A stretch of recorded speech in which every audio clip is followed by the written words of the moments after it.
E aí galera do EMP, tudo bem com vocês? Tô passando aqui rapidinho só pra avisar que esses 30 minutos aqui no YouTube são 100% gratuitos. Mas se você quer assistir essa aula completa e quantas vezes você quiser, acesse o nosso curso completo. O link vai estar aqui na descrição e você vai assistir essa e várias outras aulas quantas vezes você quiser. Fica com essa aula muito massa pra você com o Pedro Júnior. Fala galera, tudo bem com vocês? Professor Pedro aqui. Vamos falar um pouquinho mais de hemoterapia. Quando a gente fala de hemoterapia, a gente tem que falar de hematologia. Só que hoje a gente vai focar o quê? Nas questões, tá? Questões das carreiras militares. Temos aqui o nosso livro, 1001 questões de enfermagem. Todas elas atualizadas, tá? A partir do ano de 2017. E vocês encontram as doenças hematológicas, que são as questões que me cabem, a partir da página 247. Tá bem lá no finalzinho. Não são muitas questões, mas são questões importantes. E são temas de extrema relevância que sempre caem nos concursos, tá? Seja de carreiras militares ou não. Então, vamos lá, pessoal. Vou começar rapidinho aqui, não tem muita enrolação. Vamos resolver essas questões ponto a ponto, ok? Questão 995 aí do nosso livro, ela pergunta o seguinte: são características relacionadas a uma reação transfusional hemolítica aguda o quê? Letra A, prurido e dispneia. Letra B, anafilaxia e veias cervicais distendidas. Letra C, vômito e diarreia. Letra D, hemociderose e hepatite B. Letra E, dor lombar e hipotensão. Bom, gente, quando a gente voltar no enunciado, a gente já tem que levar em consideração uma palavra muito importante, ok? Que é aguda. Associada a aguda, a gente tem o quê? Hemolítica. Por que a gente tem que saber esses dois casos? Para a gente, até por questão de exclusão, saber qual que é a nossa questão correta. Então vamos lá. Se a gente fala de hemolítica aguda, a gente está relacionando ao quê? Aos eritrócitos que estão se rompendo, certo? Gerando hemólise nos mesmos. E aguda por ser recente, ser algo muito próximo ao momento transfusional, ao ato transfusional. Então quando a gente trata de prurido e dispneia, dificilmente a gente vai associar ela à hemolítica. Ela pode ser aguda? Pode, mas ela não é hemolítica, ok? Quando a gente fala de prurido, a gente fala mais em reação alérgica, né? Porque alergias geram prurido. Então a gente pensa mais na questão alérgica. Letra A não é. Letra B, anafilaxia e veias cervicais distendidas. Anafilaxia a gente associa aqui também a alergias, certo? Então, como a gente associa alergias, a anafilaxia faz com que a gente consiga excluir essa questão. Letra C, temos o que? Vômito e diarreia. Pode ser? Pode até ser algum sintoma relacionado, mas a gente não tem como garantir. Vamos dar uma pulada aí para a próxima e avaliar as próximas? Letra D, hemociderose e hepatite B. Pô, pessoal, essa aí tá muito fácil, né? Hemociderose é o quê? Deposição de hemoglobina em tecidos, principalmente quando a gente fala de órgãos. E o que mais que a gente tem na questão, no enunciado? Hepatite B. Hepatite B, quando a gente trata, por exemplo, de soroconversão, ela é aguda? Não, né? Então a gente tem um quadro aí que não é agudo em nenhum dos dois casos, ok? Nem na questão da hemociderose, nem na questão da hepatite B. Então, são dois fatores excludentes aí da nossa questão. Letra E, dor lombar e hipotensão. Dor lombar, ela é sim caracterizada como uma reação aguda, porque quando a gente tem reações, as dores lombares elas estão muito associadas. E o que mais? Hipotensão. Hipotensão a gente pode associar a mais de um tipo de reação transfusional, mas quando a gente fala de hemolítica ela está muito presente, gente. Então a nossa questão correta é a letra E, que associa dor lombar e hipotensão. Duas características muito claras de uma reação transfusional hemolítica aguda. Tá certo? Então, a gente pode ver aí que a letra E é a nossa correta. E por que vômito e diarreia não são? Porque a gente pode pensar mais em contaminação, tá? Contaminação aí por micro-organismos. Seja bacteriano, a gente tem aí a presença mais de vômito e diarreia e não necessariamente ele vai ser agudo, tá? Porque ele pode demorar um pouquinho a acontecer esse quadro. Beleza, pessoal? Tranquilo essa questão? Fácil, né? Vamos para a próxima, que é a questão 996. Um doador de sangue apresentou vermelhidão, petequias e prurido intenso no local puncionado e retornou ao hemocentro após 12 horas da doação, para fazer uma reclamação. Para este caso, a ação da hemovigilância. Hemovigilância, algo muito importante, então a gente já sublinha. Quanto tempo após a doação? 12 horas. Então ele retornou ao hemocentro após 12 horas, tá? Com uma queixa. Qual foi a queixa? Vermelhidão e petequias, tá? E um pouquinho de prurido. Pouquinho não, porque foi intenso. Então a gente tem bastante prurido também no local puncionado. Vamos às questões para a gente ver qual delas vai se aplicar aqui a nossa questão. Letra A.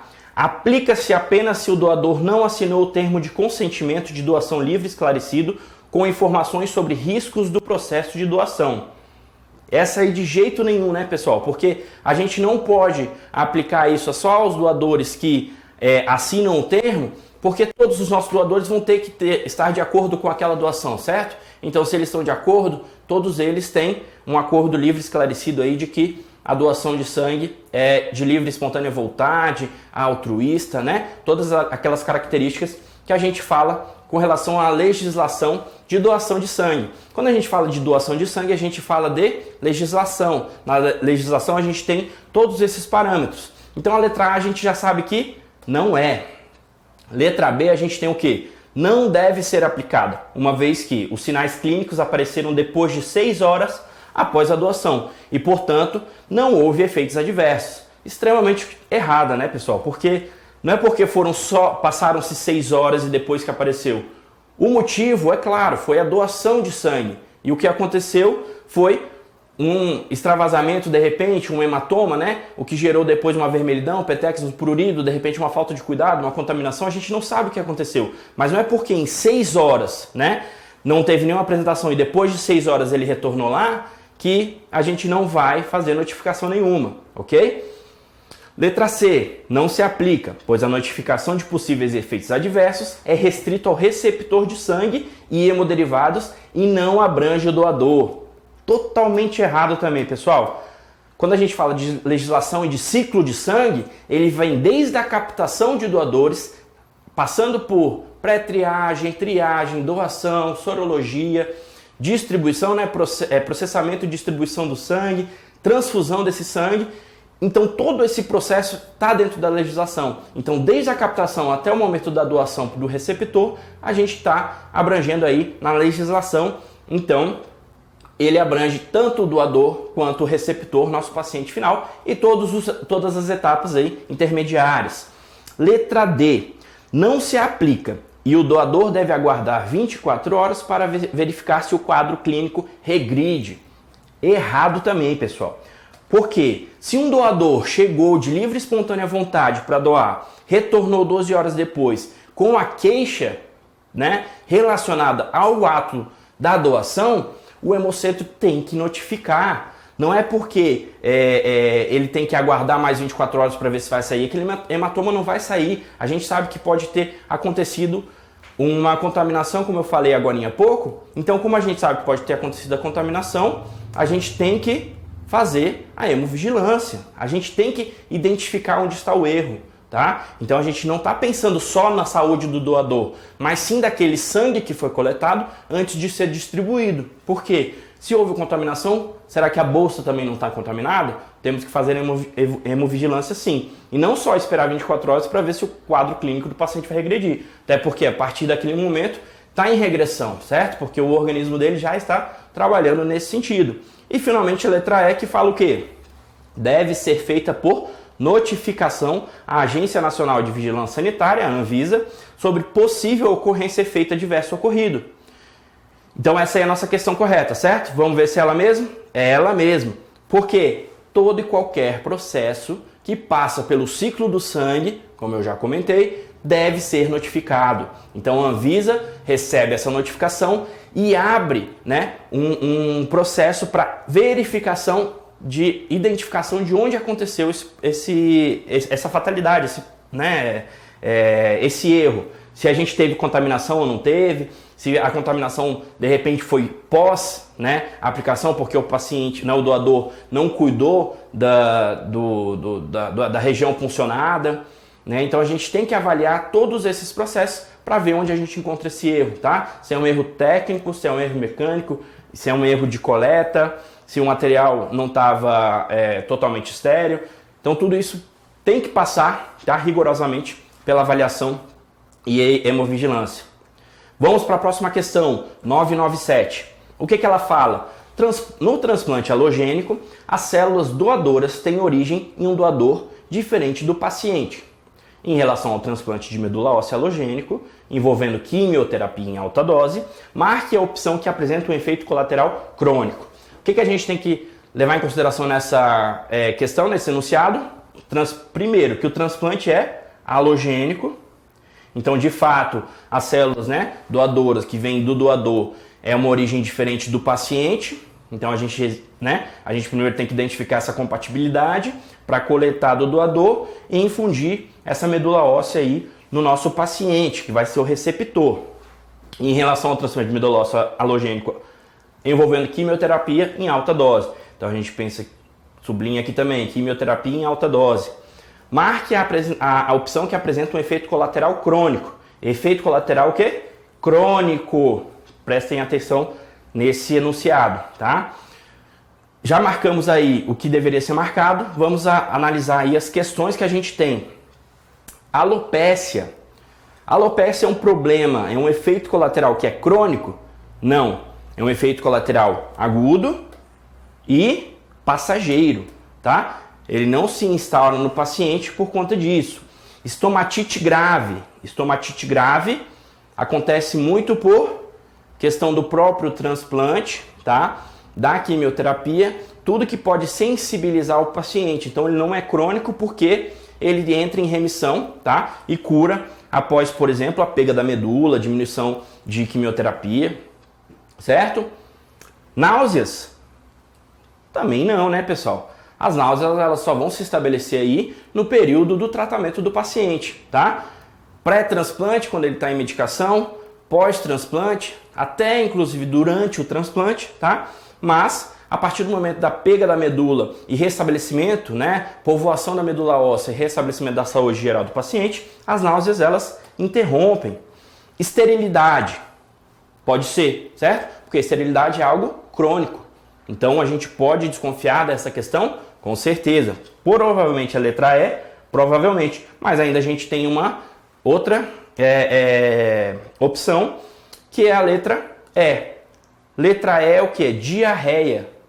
Diarreia pode ser? Não, porque é um quadro passageiro também. Diarreia a gente vai tratar os sintomas, tá? Porque a causa a gente já sabe, mas é uma causa passageira. Vamos avaliar se é a letra D, de fato, que é a nossa resposta correta? Exatamente. Esterilidade, por se tratar de um problema colateral crônico. Ok, pessoal? Lembre-se disso. Sempre pensar na questão da cronicidade do problema. É um colateral? É. Quantos colaterais um transplante pode gerar? Infinitos, né? Porque a gente nunca sabe como que vai ser a resposta daquele nosso paciente.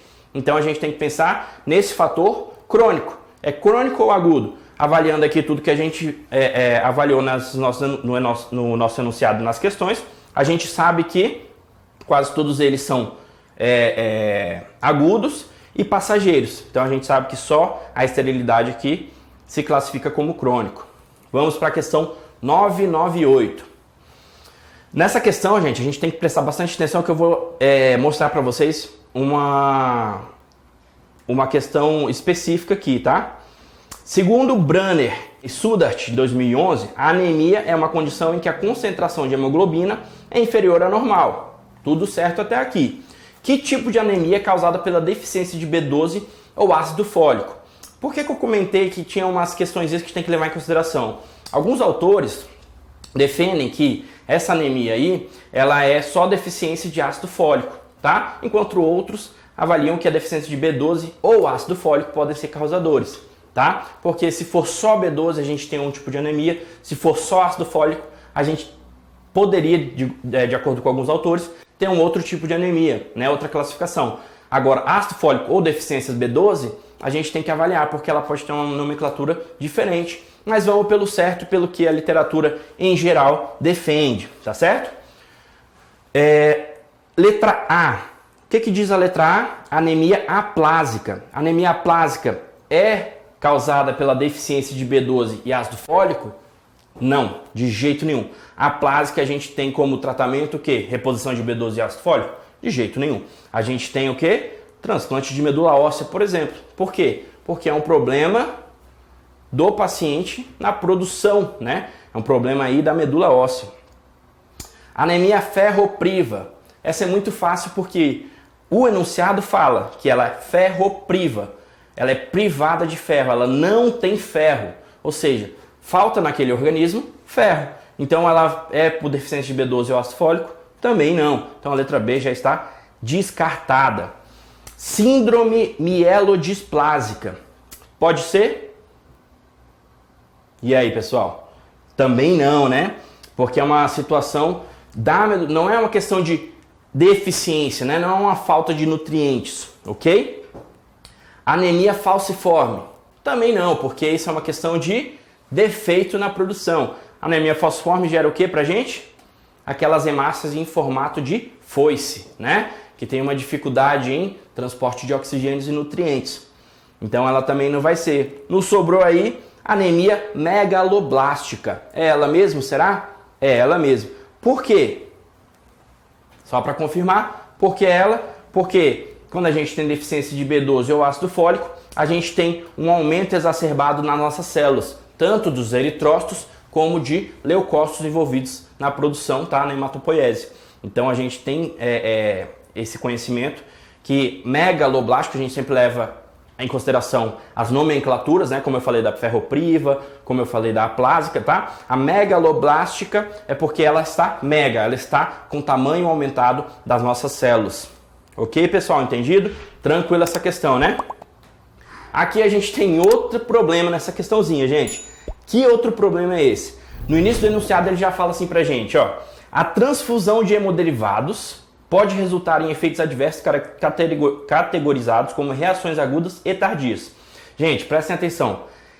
Ele bota no enunciado que são hemoderivados, tá? A gente já tem um probleminha aí. É uma questão que vale essa discussão entre a gente. Claro que a banca tem a resposta dela. A banca fez a elaboração dessa questão e utilizou esse termo, que é um termo utilizado de maneira errônea, tá? Mas se a gente se atentar ao restante do enunciado e as respostas que, né, eles nos fornecem, a gente vai entender o que eles querem dizer, certo? Então, quando a gente fala que transfusão de hemoderivados pode resultar em efeitos adversos categorizando como reações agudas e tardias, ele está falando de reações transfusionais, podendo elas ser agudas ou tardias, ok? Então vamos lá, em relação à causa da reação transfusional, é correto afirmar. O que é correto afirmar? Uma reação alérgica são as causas mais comuns, que levam às reações alérgicas são erros na rotulagem do hemocomponente sanguíneo e na identificação do paciente? Acho que não, né, gente? Porque se a gente trocar o hemocomponente, a gente vai ter o quê? Reação antígeno-anticorpo, que vai fazer a lise de células. Então a gente vai ter hemólise, né? Então a gente pensa em reação hemolítica, tá? Porque a gente tem isogrupos diferentes, né? Provavelmente, e aí a gente vai ter aí uma reação hemolítica, não uma reação alérgica. Então não é reação alérgica. Hemociderose, deposição de ferro no coração, órgãos endócrinos, fígado, baço, pele e outros órgãos importantes como resultado de múltiplas transfusões. Algumas questões atrás eu falei sobre hemociderose. Lembra que eu comentei? É mais ou menos isso aqui, não é? Então vamos pular essa aí, não vamos taxá-la como errada, nem como correta ainda, porque a gente tem que avaliar as outras opções que nós temos. Letra C, reação não hemolítica febril, causada pela interação entre os anticorpos do doador e os leucócitos do receptor. Gente, não hemolítica com relação a anticorpos, né, do doador e leucócitos do receptor, é pouco provável, tá? Porque títulos são baixos e eles não têm tanta reatividade, diferente se a gente estivesse falando de eritrócitos, porque aí sim nos eritrócitos a gente tem antígenos, né, que se ligariam aos anticorpos aí do doador que estaria no plasma, mas isso também vai depender de qual é o hemocomponente que está sendo transfundido, então a gente tem que levar em consideração isso também. E mieloplasia e paraparesia espástica tropical associada ao vírus linfotrópico de células T, transmissão do vírus Epstein-Barr através de hemoderivados infectados. De novo, gente, hemoderivados aqui. Mas a gente está entendendo o que eles querem dizer, né? Então, como a gente tinha comentado ali, qual a nossa correta? Hemociderose. Por quê? É a deposição de ferro no coração, por conta daquela hemoglobina que extravasou dos eritrócitos, e ela contém o quê? Bastante ferro. Quando ela começa a se depositar em tecidos e órgãos, né? Ela começa a causar essa hemociderose aí, e ela se apresenta muito pela questão de múltiplas transfusões, porque um paciente que precisa de múltiplas transfusões, né, um politransfundido, geralmente ele tem um grau de hemólise interessante a ponto de ter a hemociderose, certo? Vamos para a próxima questão. Questão número 1000. Contagem de plaquetas abaixo de 20.000 por milímetro cúbico, equimoses, menstruação intensa e petequias em membros e tronco são características de quê? Hemofilia. Pode ser hemofilia? Pode ser hemofilia, porque a gente tem uma baixa de plaquetas, a gente tem equimose, a gente tem petequias em membros e troncos, menstruação intensa.